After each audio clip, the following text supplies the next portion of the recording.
HRN listeners. As we celebrate our 15th year, we are deepening our commitment to giving voice to the next generation of food systems storytellers, and we need your help. Our internship and fellowship programs help activate new possibilities for underrepresented and underestimated young people through experiential journalism, audio engineering, and production training. Through these unique programs, HRN helps food equity stewards build essential workforce readiness skills that expand their potential and foster economic mobility. Please consider supporting these critical programs. And with a minimum donation, you can be entered to win a dinner for two at an amazing restaurant in one of 8 cities and tickets to a concert at a great venue in one of those cities.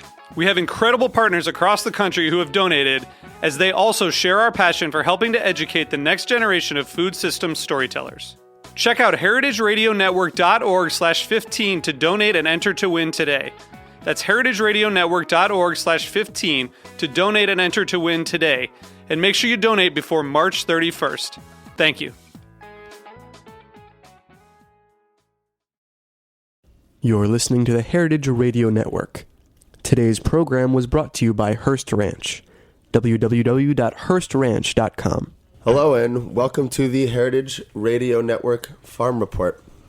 Today we've got a very special guest on the program, Neal Peterson, who's going to talk to us about the largest edible fruit native to the United States, only available in a small window of time, only harvested in the month of September. What better time to introduce the pawpaw to our listeners than mid-August, so they can get ready to enjoy this fruit right before its harvest season? And what better person to introduce us to the pawpaw than one of the leading gurus in the field, so to speak, Neal. Neal, why don't you say hi to our audience? Yes, hello from the Shenandoah Valley, West Virginia and Virginia. And hello here from the Heritage Radio Network in Bushwick, Brooklyn, broadcasting live out of 2 green shipping containers. We're happy to have you with us today, Neal.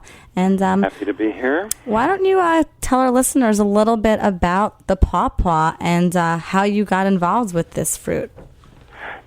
Well, it's now been over 30 years, and the time flies, doesn't it? Especially when you're having fun. And this has, for me, been more of a hobby and a passion. Labor of love. Labor of love. Oh, yeah, a lot of labor, but a lot of love. And I did find myself, as the years went by, going commercial for a period of time as a way to bring the best varieties that I'd bred to the public. But now I'm back to being just an amateur scientist and doing new rounds of breeding, which is where I'm happiest, just being out there among the trees when they're in flower with my paintbrush, my notebook, and my little tags. I got into this many years ago. Like I say, it was 1975, I think. Maybe it was 76, but about then, I was a graduate student at the West Virginia University, and it was my first year of master's study in genetics. But what I was doing that brought me into that acquaintanceship with pawpaw to eat my first one, I was taking students down to the floodplain of the Monongahela River as their lab instructor in ecology. That sounds like a great class. It was fun. And Good we were down Monongahela. there. Yeah, the Monongahela. Well, we were there. It was September. That was, of course, pawpaw season. I knew what a pawpaw tree was. I've always been a lover of the woods and spent a lot of my teenage years learning the ferns, the fruits, the birds, the flowers.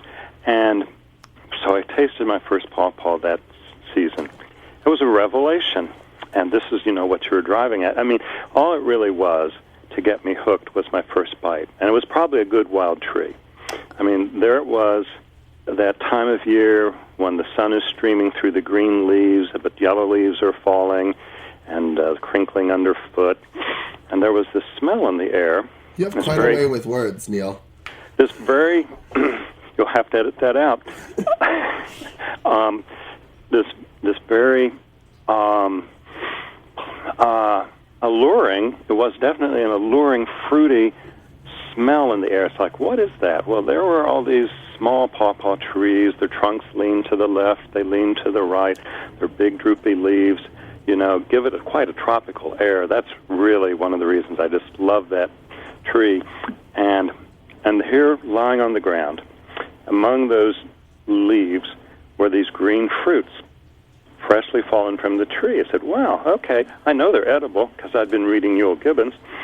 And so I just broke one open. They're a soft fruit. You don't need a knife to get into them. You just kind of grab them between both hands, and with your fingernails just tear them open. And this very moist, custardy yellow flesh is there. And I just squeezed it into my mouth. And that's how you do it if you're in the woods. You see, you just eat them right there on the spot, and it's so sweet. It is so. The flavor, I didn't bother at the time to just try to describe the flavor. It was just just one of those moments when you're just taken by surprise at what nature has provided you. But it's kind of this tropical, banana-y, mango-y.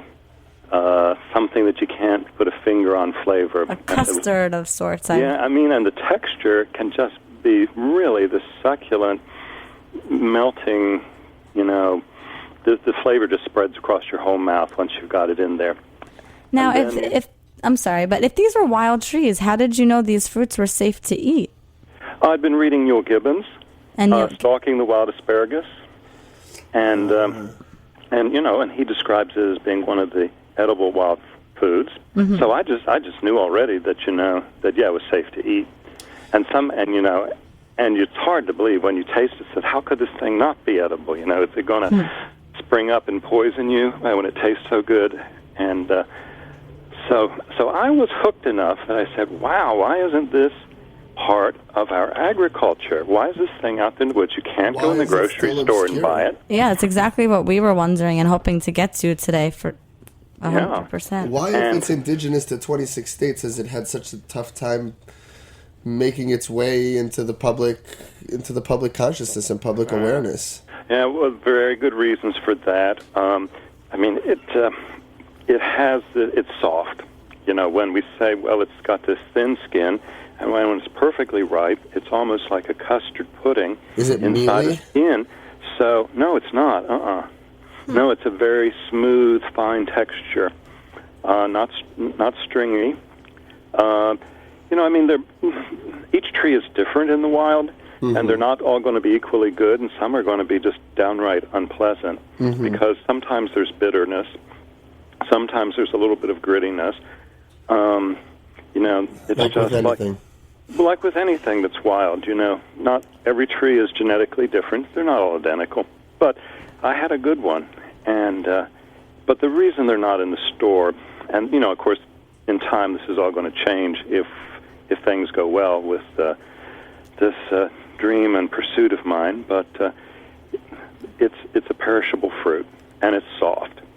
Okay, so that's not well suited to our sort of commercial American, ship across the country method of agriculture. But it's not a problem for people who are doing local direct marketing. So why don't you explain to us a little bit what are the growing conditions that the pawpaw requires that only allow it to be harvested 1 month a year? That's just its biology. I'm trying to think what we could compare it to. For instance... maybe like a nut of sorts. A nut or other wild species of plants. They flower at a certain time of year. Their seeds ripen and the fruits ripen, and they're ready at a certain time of year. And what we're used to in commercial agriculture, a long, season, that's only been achieved through breeding. That's taken years, if not centuries. Apples, thousands of years of breeding with apples. And the other part of it is, of course, that we ship our produce around the country. So seasons things come into season first in the deep south, and it just moves up the country, to the northern latitudes. And So in the first part of the season, you're getting your strawberries shipped from Florida and Georgia. I mean, if you're here in the East, Right. then they're starting to be shipped out of the Carolinas, Then if you're like me and you live in eastern West Virginia, then the local strawberries begin to come on, and then later, maybe you're getting them from California Yeah. or even Chile, right? Usually when you're getting the ones from your backyard, they're that much better. Oh, yeah, they're much better. But think of the strawberries in your backyard. If they're not the everbearers, you may have at most, 3, maybe at most 4 weeks, and then they're over. And that's what it is with pawpaws, too. I mean, is there any way to mimic this climate with like a greenhouse situation and grow them not in the wild? No, they're not suited to that. I mean, it would be the rare individual. They'd have to be, quite the fanatic to go to the lengths to grow them inside a greenhouse. I know that in Maine, Elliot, help me with Elliot's Elliot Coleman? Elliot Coleman. They were talking to me a couple of years ago, saying they have these movable, almost they're like greenhouses. They're on sliding rails. These high walk-in tunnels, cold frame tunnels. They were saying, maybe we could grow pawpaws up there on the coast of Maine. They have such a deep root system. You can't grow it to fruiting size in a pot. But, they're thinking, gosh, if we have it in the ground and we do enclose it, with one of these, maybe we'll get enough extra heat in there to ripen the fruit, because Maine is way beyond the natural climate of a pawpaw. Right. It's the issue that they wouldn't have enough summer heat. And I said, I think they'll come through your winters fine, but you have to give them enough heat to ripen the fruit. And so they were thinking of this and probably haven't done anything, but they would have to do something like that and then remove it for winter so it can have a natural winter. I know that the pawpaw is on the Slow Food U.S. Arc of Taste, meaning that it's one of these foods that are in danger of becoming extinct. You've been with the pawpaws for, you said, about 30 years. Have you seen any rise in production or distribution of this fruit? Oh, yeah, there's been, a wonderful increase in interest in the pawpaw, and it's coming from a number of different angles. The Slow Food and the Arc of Taste is one of the things that's brought attention to the possibilities of the pawpaw.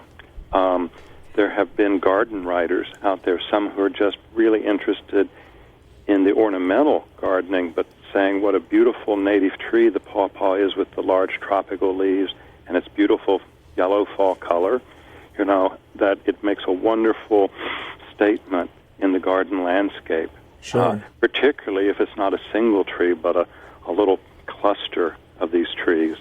And then the better varieties that have been coming along have stimulated from the nurseries, and people like myself have stimulated interest. And finally, there's a wonderful research program that's been going on since 1992 at Kentucky State University.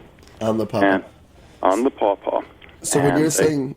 I'm sorry, so go that's ahead. been stimulating. So we're getting more science that's illuminating for us the cultural requirements of the fruit, pruning issues, fertilization of the soil, and so on.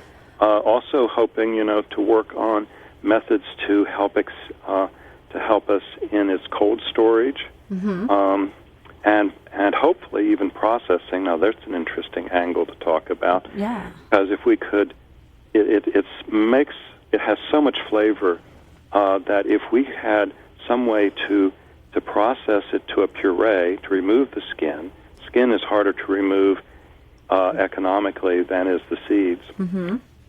Then we could have a puree that was a frozen puree that then could be added. Once you've got it frozen, could be the next the perishability pinkberry. is not much of an issue. You could have pawpaw frozen yogurt, pawpaw ice cream. It's great with dairy products. Yeah, The possibilities for marketing it are limitless, is what you're saying. Well, the scientist in me would kind of stay away from that word limitless. The poet probably thinks limitless is grand. Limitless is bigger than grand. One thing you didn't mention that I'm wondering about before we go into how we're going to expand, what about pest control. When you say you have a cluster of trees and it gives off a beautiful aroma, what are you doing to prevent, these fruits from being eaten by predators or, just being... We are very lucky with this fruit, with the pawpaw fruit, in that it has so few pests and really almost none of economic value. Right. It's a plant that is chock full. Actually, all the wild plants, basically have their own defenses against predation. Where they wouldn't be able to survival of the fittest. They wouldn't be able to survive in the wild world if they didn't have, their defenses. And the pawpaw has plenty of defenses against feeding. The deer, thank God. I mean, how deer love apple trees and peach trees and cherry trees. I did not know that, actually. Oh, deer. I mean, like in the wintertime, the deer will just scarf up the buds and the bark. It's food for them. But there are the bitter compounds in the leaves and bark of pawpaw are intense, and they leave them alone. And the fruit, I've seen deer eat the fruit, but they don't bother it while it's still on the tree. They wait for it to be fully ripe and fall. And the same that works perfect. Yeah, and the same goes for raccoons and possums. I mean, I think most of the wild animals here in the U.S., they love the fruit, but they wait for it to fall. So if you can be a gardener or an orchardist, and and you can patient predators, and you pick your fruit from the tree, and you do need to hand pick fruit if you're going to take it to market. Mm-hmm. You're beating the predators. Now the birds pay it no attention whatever. The birds will not deal with it for whatever reason, and there are damn few insects. Does that word get on the show? There are very few insects. Darn few insects. Darn few insects. Yeah. Neal. Darn, Jeez. yeah. Watch your language, please. Seldom use a big B. Beep. So, bleep. I like that. Yeah, the insects. We see so few insects on the fruit. Now, the scientists like Dr. Pomper at Kentucky State University, Mm-hmm. he and I realized that if we get monocultures of pawpaws going, if people start growing these things in an orchard setting by the thousands, things can change. That's a setting where you're really promoting, if there's any diseases, it's a setting that will promote the spread of diseases and pests. But right now, the largest orchard, to my knowledge, in the world is the orchard that Jim Davis has in Maryland, and who provides your fruit to Heritage Foods USA. That's Deep Run Pawpaw Orchard, correct? That's right. That's Deep Run Pawpaw Orchard. And is he just one of is he one of many farmers that you've helped to start this pawpaw project, or? There are not very many farmers doing this. He's the biggest. He's got about 1,000 trees on 3 acres. On 3 acres. Yeah. So that makes him the biggest in the world, to my knowledge. And are these, since this is an indigenous to United States fruit, are these pawpaws being grown anywhere else outside of the continental U.S.? Yeah. Yes, they are. The interest is picking up. I've been getting requests from Germany, Switzerland, other places in Europe for trees. Nothing gets by the Swiss. Oh, okay, good. I'm glad to hear that, because I'm going to be hope to be talking more to the Swiss about the possibilities. As just a botanical plant of interest, there have been botanical gardens in Europe have had pawpaw for probably a couple centuries, probably since the late 1700s. I think they were introduced to Japan shortly after Admiral Perry visited and opened up trade channels with Japan, and then down in Australia and New Zealand. So they are being grown, as kind of more of a curiosity in various places. China is starting to dabble with them. Those enterprising Chinese always looking to try something that they could probably export back to us. They're looking at it. So it's not going to back across the Pacific to us very well, though, I'll tell you that. Yeah, well, that's the next step, I guess, then, now that we've given people a little information about this fruit, is to how to really get it out there in the market and keep it, as you said, keep it to travel well and keep cool and keep shelf life available. Yeah. Deep Run Orchards goes to a lot of effort. They've really paid attention to shipping methods. And packaging. That's right. I mean, I know they're very bruised, like they could be bruised very easily. Is that true? Easily. Yes, indeed. So, and so he packs them, I think, very carefully, insists on really next day shipment, as I understand it, so that, they arrive in good condition. And here in the Washington, D.C. area, I'm only about 90 miles from D.C., they can also be found at some of the farmers markets, and coming from Jim, mostly, but there are some other growers, small growers in the area, and so a farmers market's a great place to market pawpaw, because you have to introduce it to people. People do not know what it is. Here it is. It's been growing for millennia before people came to North America, because it's a native tree. So, and our forefathers and foremothers, those that were pioneers and lived in farm settings in the Midwest or Appalachia, they knew what it was. But now we've become city folk, for the most part in America. We don't know what it is, but it's this native thing. So you come to a farmer's market, and you can get a slice. You can get a sample of what it tastes like, and that's what sells it.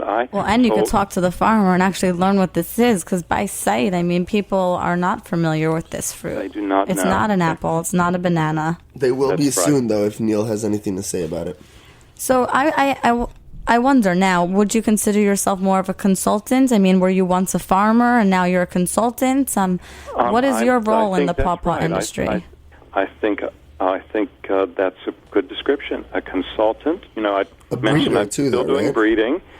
Is that what you use the paintbrushes for, to pollinate the... Mm-hmm. Yes, indeed. That's right. Sweet. So I'm a consultant. I'm still looking at the breeding possibilities, because like any crop, breeding never stops with a crop. It's just part of what we do. It's part of agriculture. But think of the blueberry. The blueberry was only a wild harvested crop up until the 1920s. And then you had Elizabeth White in New Jersey and Henry Colville of the USDA, and they became partnered as a team to improve the blueberry and make it a commercial agricultural crop. And over a period of about 10 to 15 years, they essentially achieved that. And blueberries began to be planted on farms. It became a domesticated, cultivated crop. And of course, anybody growing up today in the U.S. probably doesn't even know that, and you don't need to. You just go to the store, and there are your pints of blueberries. So how many varieties are there of the pawpaw? Oh gosh, too many. Really? And what are the different taste because profiles? there are ones out there that do not have any good quality. They're no better than a mediocre, run-of-the-mill wild pawpaw. But somebody named them, and some nursery thought, there's a named pawpaw, so we'll propagate it. But a different answer, more straightforward answer to your question is that there are 40-some named varieties.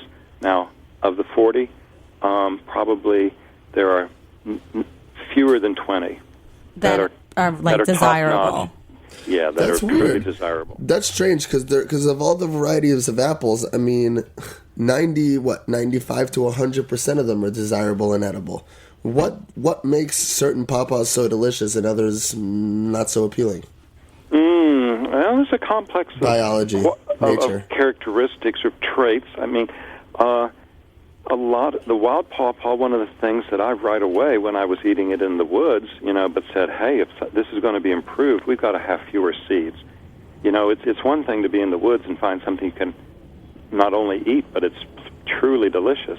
But if it were side by side other fruits in the grocery store, right away people would say, way too many seeds, So that's one of the things about my 6 varieties that are clearly, I think, superior, is that when I was breeding, and I had at one time about 2,000 seedling trees I was evaluating, It's like it's got to have few seeds. So where a typical pawpaw might have over, somewhere between 12 and 18 seeds in it, and the fruit weight of the seed might account for, 15 to 25% of the fruit.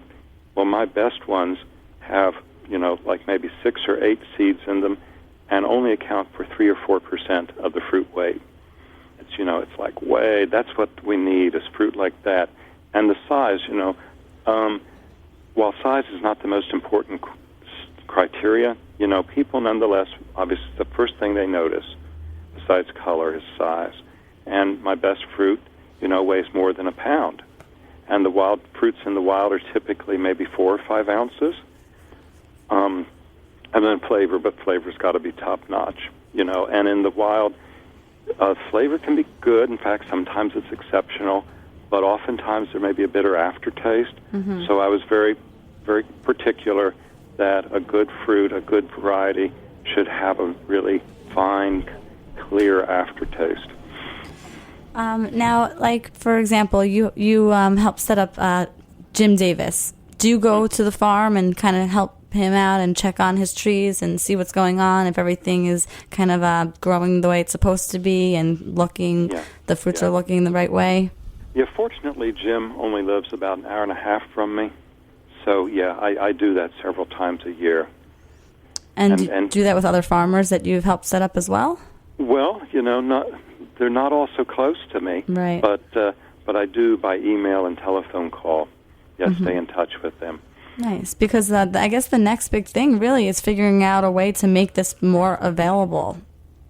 Absolutely. And more. And we're looking, and Dr. Pomper and I are actively, looking for farmers who would like to add a sideline of pawpaw to their operation, particularly farmers that do the farmers markets.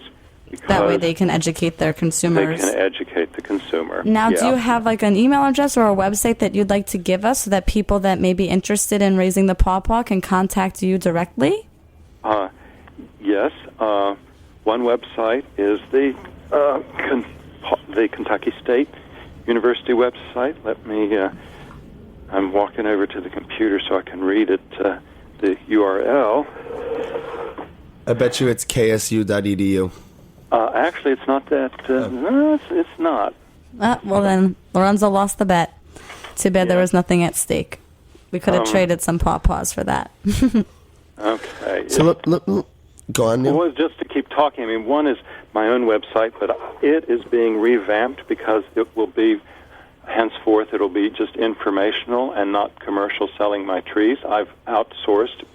I could not keep up with production, and as a part-time nurseryman, I had a hard time coordinating the logistics of tree production. Mm-hmm. But you make your entire living on pawpaws. Say that again. But you make your entire living off this fruit. No, I make no living off this fruit. Oh. I've really never been able to take hardly a dime from what I did when I sold fruit at the farmers market in DuPont Circle, Washington, D.C. My costs were so high that I wasn't making money at that. And then I started the nursery in 2004, was the first year I sold trees. So I've sold for 5 years. Mm-hmm. But it was always small, very seasonal. Sold between 400 and 600 trees a year. Was not in the black. Was not in the red. But there wasn't, the income. The profit that was earned went back into the business, so I never made any You money. stayed in the Burgundy.